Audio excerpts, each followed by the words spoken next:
ang dadaguntong ilang buwan na lang mula ngayon sapagkat iginuguhit ang kasaysayan ngayon. At tamang-tama po ang pinakasentro at pinakasimple na agendang tinutungtungan ng pagiging senador ni Pastor Kibuloy sa Republika ng Pilipinas ay siyang dahilan kung bakit sa loob ng 100 taon mahigit ng politika sa Pilipinas patuloy na nanunugmok sa kahirapan ang milyong-milyong Pilipino dahil bulok at kurakot ang namumuno sa gobyerno maliban sa panahon ni Rodrigo Duterte. Eric Jeffrey Celis.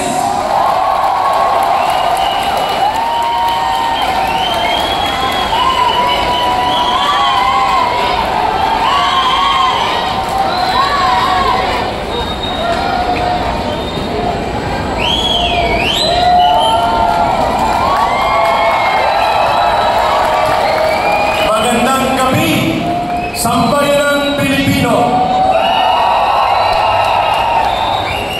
Sa lahat po ng sumasama at nakikibahagi sa makasaysayan at makabuluhang pagtitipong ito, hindi lamang ang mga kasabihan at pamunuan ng Kingdom of Jesus Christ, kundi mismo ang iba't ibang sektor ng ating lipunan na naniniwala sa totoong sigaw at pagpapahiwatig ng damdamin sa Liwasang Bonifacio.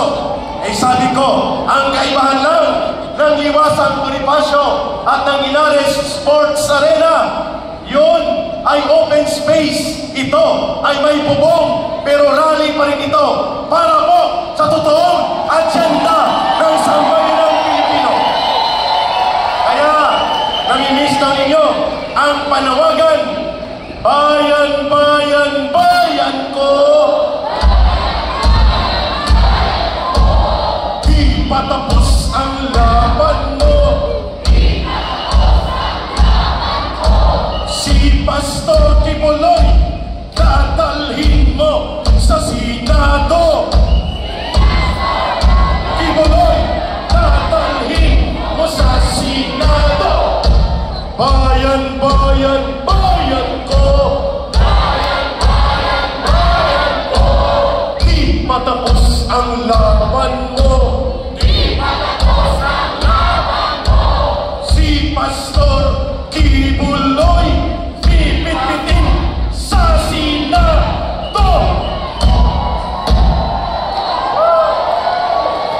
Yan po ang dadaguntong ilang buwan na lang mula ngayon sapagkat iginuguhit ang kasaysayan ngayon. At tamang-tama po ang pinakasentro at pinakasimple na agendang tinutungtungan ng pagiging senador ni Pastor Kibuloy sa Republika ng Pilipinas ay siyang dahilan kung bakit sa loob ng 100 taon mahigit ng politika sa Pilipinas patuloy na nanunugmok sa kahirapan ang milyong-milyong Pilipino dahil bulok at kurakot ang namumuno sa gobyerno maliban sa panahon ni Rodrigo Duterte.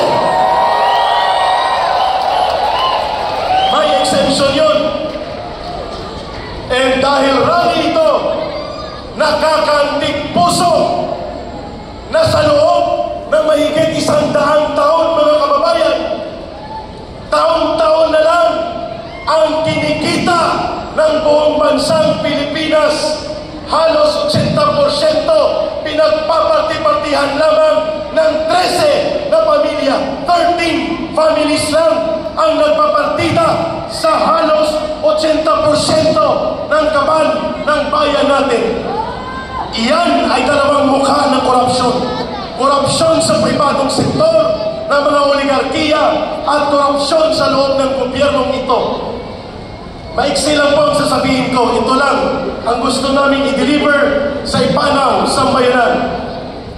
Walang ka-Eric at walang pagtitipon ng boses ng mga dating rebelde at mga kadre kung hindi kami binigyan ng oportunidad, pagkilala at pagrespeto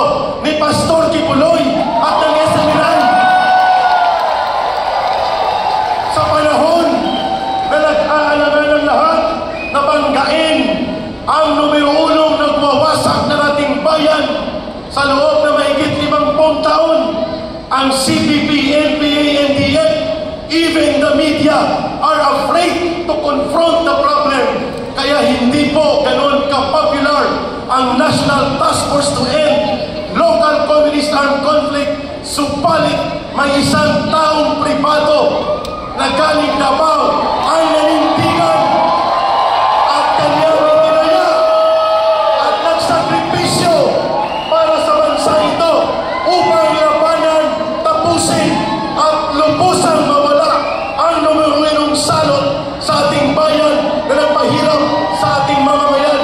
Ang CPP, NPA, NDF, walang iba, si Pastor Kibuloy at ang laban kasama ang bayan. Ito'y laban ng mamamayan kasama si Pastor Kibuloy. At dahil maiksi lang po ang oras namin, dalawang maiksing linya ng awitin ang aming ilalahad sa entabladong ito. Ang isa ay para sa mga botanteng mamamayang Pilipino. Ang isa ay para kay Pastor Kibuloy dahil namimiss na natin ang kanyang physical presence. Una, sana magbago na po ang sistema ng eleksyon sa Pilipinas. At ito ang sumasalamin sa mensahe namin na yan.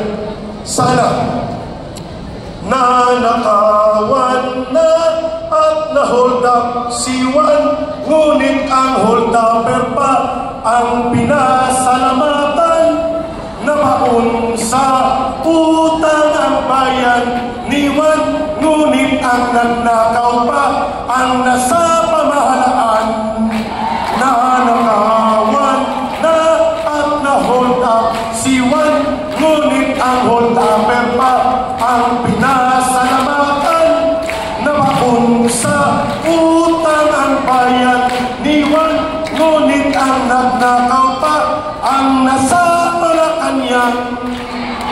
Yun ang totohanan at yun ang dapat mabago na. At ang panguling awitin para kay Pastor Kibuloy, alam kong ito'y magugustuhan niya sapagkat iisa ang puso namin. Nagkaiba ang aming pinanggalingang mga ilog ng buhay, subalit iisa ang dagat na patutunguhan natin, ang dagat na kapayapaan, kaunlaran at kapanatagan ng buong bayan. We are like rivers coming from different direction, but we will all meet on the same sea, the sea of liberation and the sea of peace and security of this country. Kung ang gintong palay ay kumakaway, katabi mo ako sa bukid bayan ko. Kung di ka maglupa at di ka makaluha, ako ang magdidilig. Kung ang bulaklak ay humahalimuyak, igagawa kita ng kwentas, Pastor Apollo. Kung nanalanta ang bagyong sigwa, ako'y may kubong ligtas. May pag-ibig pa bang higit na dakila sa pag-ibig ko sa'yo, bayan ko? Wala na nga, wala na nga, wala. Tumayo po tayo lahat at ating ibigay ang pinakamasikabong na panawagan na bibitbitin natin, hindi lamang sa loob ng stadium nito, kundi sa lahat ng panig ng Pilipinas, mula bundok, kapatagan, kanayunan, kalungsuran, sentrong bayan, mga poblasyon, kalye, barangay, sitio at purok, tatagundong ang boses ng politika ng reforma at pagbabago. Yan ang representasyon ni Pastor Apollo Kibuloy sa Senado. Yan ang bibitbitin ng ipanaw sa bayanan. Mabuhay ang bansang Pilipinas. Maraming salamat. Mahalin natin ang bansang ito. Walang ibang magmamahal ito, kundi tayo ay mga Pilipino. Maraming salamat.